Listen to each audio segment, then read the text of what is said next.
Vamos lá, 12 questõezinhas aqui. Prova Delegado de São Paulo, 2022. Direito Constitucional.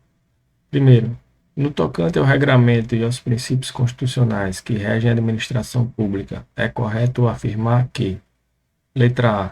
Os princípios da administração pública explícitos na Constituição possuem supremacia em relação aos implícitos. Falso. Não existe hierarquia entre princípio explícito ou implícito. Letra B. O poder público está vinculado ao princípio da legalidade formal, mas não o da juridicidade. Falso. Ele também está vinculado aqui à juridicidade. Ele deve obedecer ao ordenamento jurídico. Letra C. A vedação ao nepotismo é regra constitucional que decorre do núcleo dos princípios da impessoalidade e da moralidade administrativa. Correto. Essa aqui é a nossa alternativa.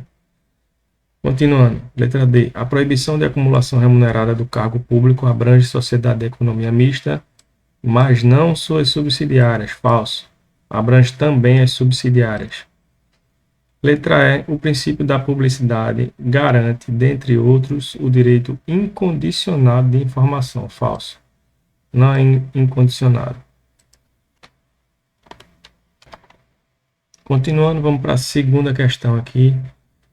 Direito Constitucional, Delegado de São Paulo, VUNESP. Essa questão aqui, a VUNESP fez uma lambança, né? E podem deixar os comentários aí do que vocês acham dessa questão. Vamos lá, letra A. Não é possível a declaração de inconstitucionalidade de norma anterior à Constituição, com ela materialmente compatível, editada com desobediência à Constituição então vigente.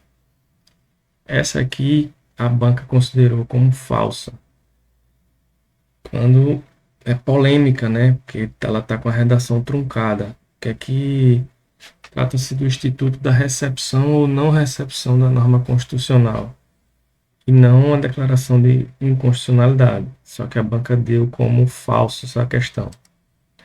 Letra B. O Poder Judiciário pode exercer controle de constitucionalidade sobre preceitos estatuídos pelo Poder Constituinte originário.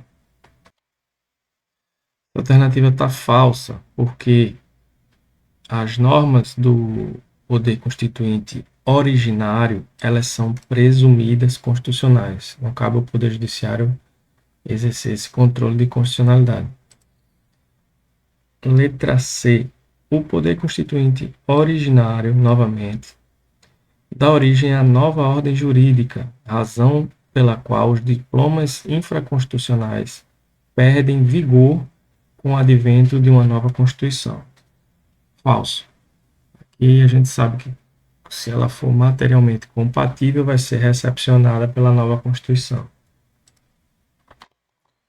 Continuando, letra D. O princípio da segurança das relações jurídicas não permite a restauração da eficácia de lei que perdeu vigência com o advento de uma nova Constituição, quando esta é revogada por uma terceira Constituição. Essa é a alternativa correta. Na verdade, no Brasil não se admite a repristinação automática, salvo em caso expresso, haver menção expressa, pode haver o efeito repristinatório. E vamos ver aqui a letra E. As normas supervenientes do Poder Constituinte originário possuem como regra eficácia retroativa mínima e média e, excepcionalmente, eficácia retroativa máxima. Aqui é só um jogo de palavra. Na verdade, as normas supervenientes do Poder Constituinte originário possuem como regra eficácia retroativa mínima e, excepcionalmente, eficácia retroativa média e máxima. Então, a resposta aqui é a letra D, com a observação aqui da letra A, que veio com a redação meio truncada. Sigamos para a terceira questão. Então, continuando, letra A. A Constituição normativa é a que logra ser fielmente cumprida por todos os interessados, limitando efetivamente o poder, enquanto a semântica é a formalização do poder de quem o detém no momento. Essa é a resposta. Essa classificação das constituições, que compara quanto o texto constitucional tem correspondência com a realidade política, é chamada de classificação ontológica. Tem como idealizador Karl Lorenstein. De acordo com a classificação ontológica, as constituições podem ser normativas, nominais e semânticas. As normativas são as constituições cujo texto tem valor, pois há correspondência entre ele e a realidade social e política do Estado. Nominais, por sua vez, são as constituições conhecidas como prospectivas ou de fachada. Apesar de juridicamente válidas, não são consideradas reais, efetivas, pois seus textos não compreendem a realidade social. Por fim, as constituições semânticas não têm preocupação de correspondência entre texto e política estatal, buscando somente formalizar o poder político e beneficiar os detentores desse poder. Continuando, letra B. A Constituição material é aquela que possui apenas matérias tipicamente constitucionais, verdadeiro. Enquanto as formais são as que possuem normas constitucionais e normas não constitucionais. O erro está aqui. A Constituição material é aquela que possui as matérias tipicamente constitucionais, como organização do Estado, poderes, regime de governo, direitos e garantias. As constituições formais podem ter temas que não sejam tipicamente constitucionais. O exemplo clássico é o Colégio Pedro II, mas isso não quer dizer que é matéria não constitucional, daí o erro da questão. Letra C. As constituições estatutárias traçam metas, programas de ação e objetivos para as atividades do Estado nos domínios econômico, social e cultural, enquanto as dirigentes concentram sua atenção normativa nos aspectos de estrutura de poder. Falso. Essa definição aqui de traçam metas, programas de ação e objetivos é a definição das constituições dirigentes, né? E não a estatutária. A estatutária ela está dentro da Constituição Garantia. Dentro da Constituição Garantia, a gente tem essa definição aqui. Por isso, falso. Letra D. A Constituição cesarista é aquela feita e imposta ao povo pelo governante, enquanto a promulgada é feita pelo governante, mas submetida à apreciação posterior do povo.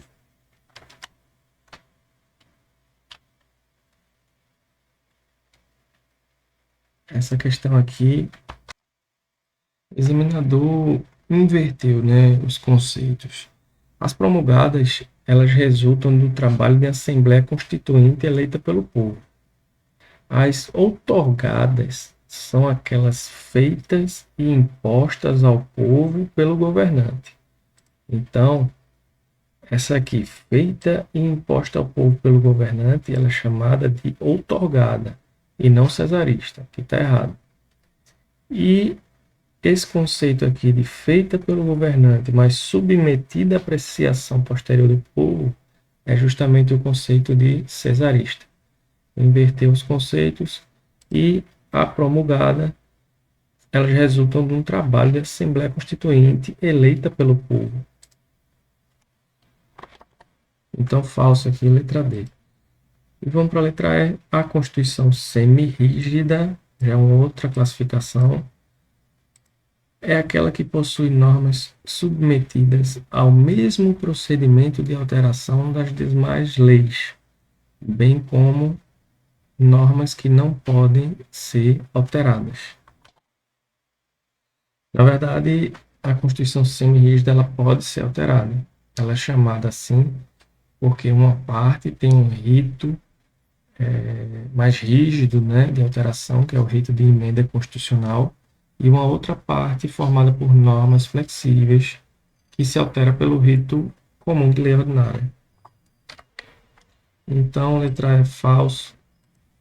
A resposta correta é a letra A. Vamos para a quarta questão. A Constituição Federal de 88 contempla o controle de constitucionalidade nos âmbitos estadual e municipal. Sobre a matéria, é correto afirmar que, letra A, A ordem constitucional vigente não autoriza a disciplina pelas constituições estaduais do controle abstrato de inconstitucionalidade da omissão. A alternativa aqui está falsa, porque várias constituições estaduais têm esse controle abstrato de inconstitucionalidade de omissão. Letra B. A lei municipal não pode ser objeto de controle de constitucionalidade pelo Supremo Tribunal Federal. Falso.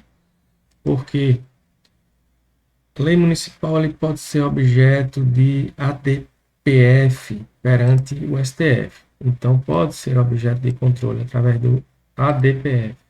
Falso. Letra C. Ele quer saber a correta. O parâmetro para o controle abstrato de normas perante o Tribunal de Justiça Estadual será exclusivamente a Constituição Estadual. Resposta correta. O Tribunal de Justiça ele utiliza como parâmetro a Constituição Estadual e não a federal.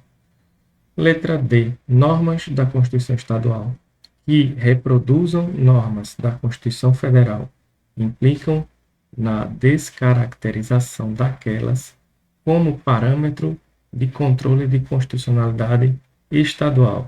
Falso. Conforme a doutrina entende, pretender que a reprodução dessas normas federais no texto constitucional estadual implica sua descaracterização como parâmetro de controle estadual revela-se perigoso para a segurança jurídica, até porque haveria imensa dificuldade de se identificar com precisão uma norma ontologicamente estadual. Letra E. Autorização para que os estados instituam a representação de inconstitucionalidade de lei ou autonormativa estadual em face da Constituição Estadual não implica na legitimação destes para instituir ação declaratória de inconstitucionalidade. Também é falso. Letra E. Artigo 125, parágrafo 2º da Constituição, cabe aos Estados a instituição de representação de inconstitucionalidade de leis ou atos normativos estaduais ou municipais em face da Constituição Estadual, vedada a atribuição da legitimação para agir a um único órgão. Então, a resposta correta aqui é a letra C, onde fala que o TJ estadual ele vai ter como parâmetro para controle abstrato exclusivamente a Constituição Estadual. Sigamos. Quinta questão. Já menor aqui o texto, né? A garantia constitucional da liberdade de locomoção. O que é que a gente lembra aqui? Habeas corpus. Letra A. Abrange apenas os brasileiros e estrangeiros residentes no país. Letra B. Abrange o direito de permanência no território nacional. Letra C. É norma constitucional de aplicabilidade imediata, direta e integral. Letra D. Pode ser tutelada por meio do recurso de habeas corpus. Letra E. Não abrange o direito de saída de não residentes no país.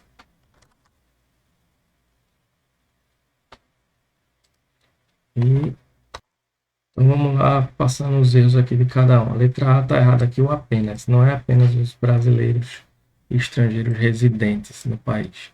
Falso. Letra B. Abrange o direito de permanência no território nacional. Certo. Certa resposta essa daqui. Letra C. É norma constitucional de aplicabilidade imediata, direta e integral. Não. Não é integral. É contida. Letra D. Pode ser tutelada por meio de recurso de habeas corpus. Uma pegadinha, porque habeas corpus não é recurso. Letra E. Não abrange o direito de saída de não residente no país. Falso, abrange. Então, a resposta correta é a letra B. Você vê que bastante pegadinha na questão simples, né? Então, vamos continuando aqui para a sexta questão. Segundo a doutrina, os direitos políticos negativos consistem nas previsões constitucionais que restringem o acesso do cidadão à participação nos órgãos governamentais, por meio de impedimento à candidatura. Sobre o tema, é correto afirmar que a. O indivíduo que se encontrar em hipótese de inelegibilidade absoluta, não poderá pleitear nenhum mandato eletivo. Aqui a gente já encontra a resposta, essa daqui. Ele está buscando o correto. O indivíduo que ele se encontra em hipótese de inelegibilidade absoluta, ele não pode pleitear nenhum mandato eletivo. Essa é a resposta. Vamos lá para os erros das outras. Letra B. Os militares estão impedidos de candidatar-se, pois abrangidos pela inelegibilidade absoluta. Resposta aqui errada, porque apenas os conscritos são absolutamente inelegíveis, pois são inalistáveis. Os militares de carreira, eles são eleitores. Eles possuem capacidade eleitoral ativa e também podem concorrer a mandatos eletivos. Falso.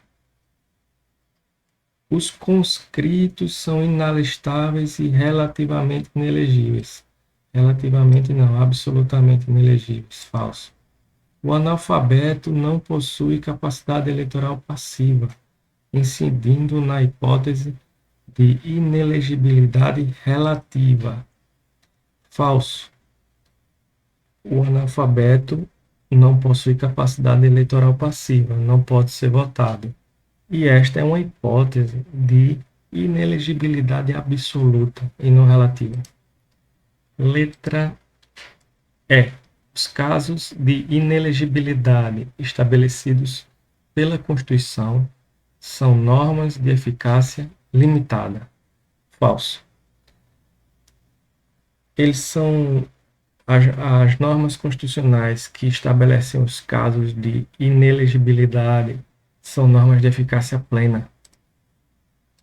E aí como é que a banca vem cobrando isso daqui, né? Sexta questão. Sétima questão. Direito Constitucional Delegado de São Paulo. A Constituição da República adotou federalismo como forma de Estado. Considerando os aspectos relevantes sobre o tema, assinale a alternativa que se coaduna com o regramento constitucional da matéria. Letra A. Os estados que ingressam na federação possuem plena autonomia política. Falso. Não possuem plena autonomia política. Letra B. Os princípios federais extensíveis subdividem-se em normas de competência e normas de pré-ordenação. Falso. Questão difícil, viu? Mas essas normas de competência e normas de pré-ordenação, elas são independentes. Letra C. O princípio da indissolubilidade do vínculo federativo não está expressamente consagrado na Constituição Federal. Falso. Ele não só está previsto, como ele se trata de cláusula pétrea, né? Então, o artigo 1º ele diz que a República Federativa do Brasil é formada pela união indissolúvel dos estados e municípios e do Distrito Federal. Então, falso. Letra D. A mera tentativa de secessão de Estado-membro não enseja a decretação de intervenção federal. É falso. Na verdade, o caput, né, do artigo 1º da Constituição de 88, que foi o que a gente acabou de falar, né, fala da união indissolúvel dos Estados-membros do município do Distrito Federal. Então, significa que nenhuma das partes componentes pode se retirar da federação, seja para formar um novo país, seja para se anexar a um outro. Caso ocorra qualquer um desses casos, a medida cabível é a intervenção por haver quebra da integridade nacional. Letra E, é que sobrou. A União é a entidade federativa autônoma em relação aos estados e municípios, cabendo-lhes exercer atribuições de soberania do Estado brasileiro. Essa é a resposta. Sigamos para a oitava questão. No tocante à organização do Estado brasileiro, sob a perspectiva dos Estados federados, é correto afirmar que: letra A. Os Estados-membros se auto-organizam por meio do exercício do seu poder constituinte originário, consubstanciando-se na edição das respectivas constituições. Falso, né? Aqui não é pelo poder constituinte originário, é o poder constituinte derivado recorrente. Vamos lá para a letra B.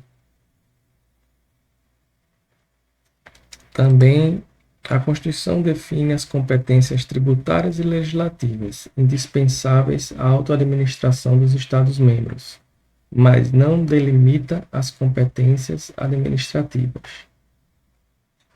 Então, essa letra B está falsa. A Constituição Federal ela também define competência administrativa dos Estados, como é o caso das competências comuns. Artigo 23 e os parágrafos do artigo 25 da Constituição. Falso. A autonomia estadual também se caracteriza pelo autogoverno, a qual permite ao povo do Estado a escolha de representante nas 3 esferas do poder. É uma loucura essa questão, né? O Estado ele não escolhe representantes nas 3 esferas, apenas no legislativo e no executivo. Os membros do judiciário são selecionados em regra por concurso público. Falsa questão. Os estados poderão, em decorrência do poder de auto-organização, instituir regiões metropolitanas, aglomerações urbanas e micro-regiões mediante lei ordinária. Será que o estado pode fazer isso mediante lei ordinária? Falso.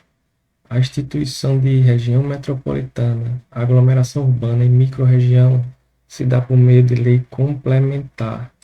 Isso aqui é falso. Sobrou a letra E.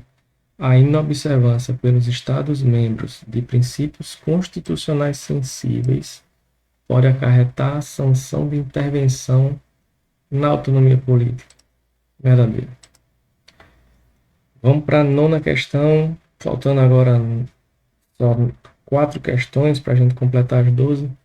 Considerando o disposto na Constituição da República, bem como o entendimento jurisprudencial e doutrinário consolidado sobre a organização funcional do Estado, assinale a alternativa correta. A. A Constituição da República assegura imunidade formal e material a vereadores e prefeitos municipais. Falso. Os vereadores eles não têm imunidade formal, né? Vamos lá para a letra B. Só complementando aqui a letra A, né? Que o artigo 29 da Constituição, a inviolabilidade dos vereadores por suas opiniões, palavras e votos no exercício do mandato e na circunscrição do município. Então, a Constituição ela fala de vereador e imunidade material. Ela não fala de prefeito e nem de imunidade formal. Na letra B, compete à Justiça Estadual processar e julgar prefeito municipal por desvio de verba sujeita à prestação de conta em órgão federal. E aí, o que vocês acham? Isso aqui é uma súmula do STJ, súmula 218. Compete à Justiça Federal processar e julgar prefeito municipal por desvio de verba sujeita à prestação de conta perante órgão federal. Então, não é a Justiça Estadual, compete à Justiça Federal. Súmula 218 do STJ. Falso. A letra C. A Câmara de Vereadores possui personalidade jurídica, podendo demandar em juízo para defender os seus direitos institucionais. Letra C, falso.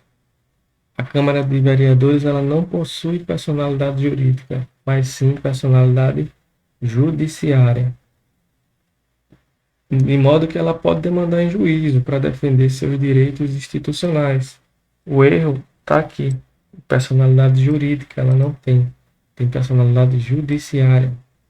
Letra D. Compete à Justiça Estadual processar e julgar prefeito por desvio de verba transferida e incorporada ao patrimônio municipal. Letra D, correta, súmula do STJ. Súmula 209. Compete, é o texto da súmula aqui. Compete à Justiça Estadual processar e julgar prefeito por desvio de verba transferida e incorporada ao patrimônio municipal. E letra E, a extinção do mandato do prefeito impede a instauração do processo pela prática de crimes de responsabilidade. Falso. Aqui é uma súmula do STF. Ele fala a súmula 703, diz que a extinção do mandato de prefeito não impede a instauração do processo pela prática dos crimes de responsabilidade. Sigamos. Questão 10. É da competência exclusiva do Congresso Nacional.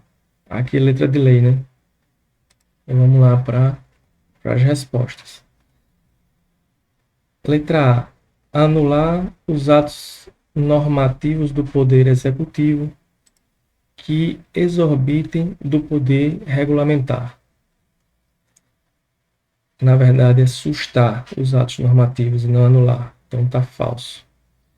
Letra B.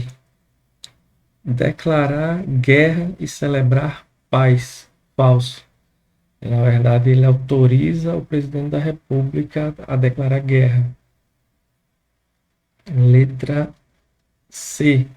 Escolher 2/3 dos membros do Tribunal de Contas da União. Essa é a resposta. Aqui não é competência exclusiva.